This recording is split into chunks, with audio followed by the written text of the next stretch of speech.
You know, there's something interesting about how life works. From the moment we wake up, every hour becomes a quiet vote for who we're becoming.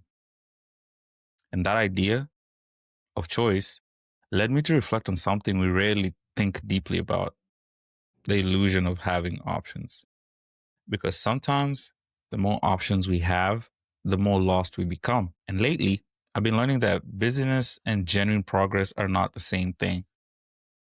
This is your weekly reset. Let's talk about the illusion of options. When I think about the concept of having a choice, I think about the very first moment you open your eyes when you wake up. A lot of us have a habit of looking over your bedstand or whatever you put your phone might be next to you on your bed. And the first choice we have is to pick up our cell phone devices and we get active. Open up social media, whichever one is your favorite, because you got a bunch of options. And the first thing you do is radiate your energy from a restful state to overstimulation in an instant. Sometimes this exposure is just detrimental to our progress and growth. This concept of having options can sometimes feel empowering, but I've come to see it differently.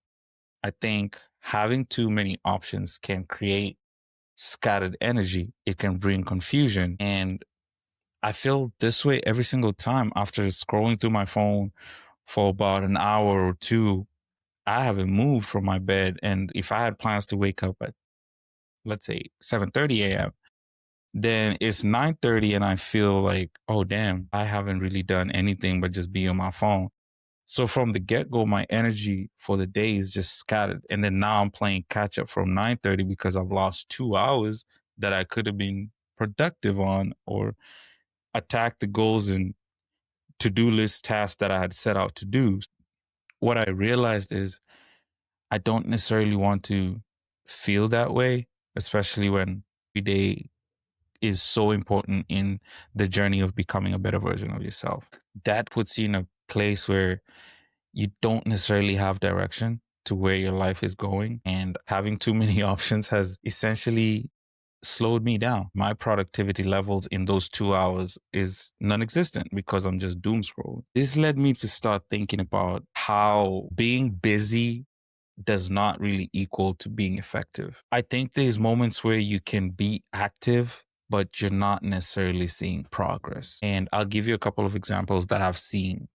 When I was in university, I would always have a timeline or a chunk of time that I said I wanted to study. As I got closer to that time, I started feeling like maybe right now is the perfect time for me to do laundry. Or maybe right now is the perfect time for me to do the dishes. They've been sitting there for a while. So let me actually feel busy and be act like I'm being productive. But this is just an illusion of productivity because at the end of the day, I'm not really being effective with actually putting the time that I need to do for my studies. So when I realized that, I started understanding that, sometimes being busy is actually just emotional avoidance. Like we're really not trying to face the hard tasks, the things that we actually set to do, and all this other quote unquote BS that we put our time to is just to distract ourselves. Having that option of cleaning the dishes or doing the laundry is becoming a distraction disguised as effort. So I often found that I'm avoiding commitment by by staying busy. And am I choosing really meaningful tasks or am I just choosing the comfortable ones? Because washing dishes does not necessarily require a mental capacity that will challenge me or challenge my brain. Like I'm not washing dishes thinking like, okay, if I wash this dish and dissect it at a 45 degrees angle, then it's going to be cleaner than if I do it at a 30-degree angle. Not, no, bro. I'm just standing there washing dishes, bumping my music and doing whatever I got to do. So you got to start questioning yourself. Like, are you choosing meaningful tasks or are you just choosing comfortable ones? And essentially you'll come to understand and see your pattern that these are some of the things that are stopping you from doing the goals and the hard tasks that you set off for yourself, right? A good analogy that I use to further this way of thinking is sleep. Now, I love sleeping. Like, there is nothing I love in this world than to go to bed and fall asleep. Get some rest in, wake up rejuvenated. 7, 8 hours minimum, if I can, is non negotiable. Not all the time, but most of the time. But the good thing about sleep is sleep gives you one option, and the option is to rest. You don't have anything else to do unless you sleep in a different type of time. But I feel like when I go to sleep, the only option I have is to rest. And during sleep time, you don't necessarily have the option to multitask because the only thing that you do is get into a state that allows your body to rest so that you can rejuvenate your energy for the next day. This had me thinking because, like, your body acts like a system. And when that entire system is aligned towards one goal, two things happen. When you have quality sleep and restful sleep, half the time you wake up feeling rejuvenated and ready to go. If you don't have quality sleep, if you have patterns that, you wake up during the night or you can't necessarily sleep because of consumption of sugar, coffee, alcohol, whatever it is that will interfere with your sleep, then you wake up feeling a little bit jaded. And then now that has a trickle effect because you have to start taking energy drinks, caffeine, and the cycle begins because now you're not using nature's power, which is to rejuvenate yourself in a natural way. It had me thinking, what if in life we really put our energy and focus towards one goal and just give it our best shot? Doesn't necessarily mean that you can't have other interests or side quests that you can put your mind and body into. I just think from a production standpoint, what if we actually followed through with one consistent action towards the goal that really matters to us? And that really had me thinking because I believe true efficiency comes from a singular direction. Once you say, you visualize, this is what I want, this is how it looks like, and this is how I'm going to get it done, it becomes easier to remove the distractions that might come in between you and that goal that you set out for yourself.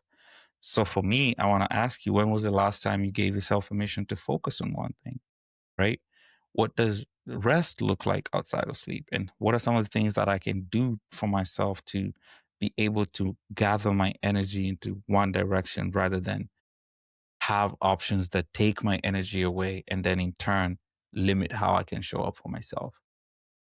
I think for me, direction beats speed. It's important to do things when you get the need to do them, but I think consistency compounds more than intensity. So the more you put yourself in situations that you're doing little by little becomes a lot, you have a goal and you're committed to that goal, and choosing an aligned goal with clarity typically creates momentum. So it's very important to have alignment because that's what keeps you going when the excitement fades away. And clarity is the decision making of, I don't care what I have to do, I'm going to get this done. So as we near 2026, I urge you to see it as the year of focus and not the year of overextension, because I think it's so important to put your energy in one direction that has alignment and clarity, because if you did that, I truly believe there's a lot of things that can change in your life if you committed into them fully, not half-heartedly. That you either do or you don't. There's no in between, because the in between lies confusion, and confusion is not good for your soul. So here's your weekly reset reflection. What are three areas in your life where I'm confusing being busy with being productive? And how can you redirect that energy this week? Because I believe focus isn't about doing more. It's about finally choosing what deserves your energy. If this reflection resonated with you, make sure you like the video, subscribe, and share this with someone who might need it today. And if you want deeper written reflections every Monday, join the weekly reset using the link below. I hope we can all read, reflect, and rise.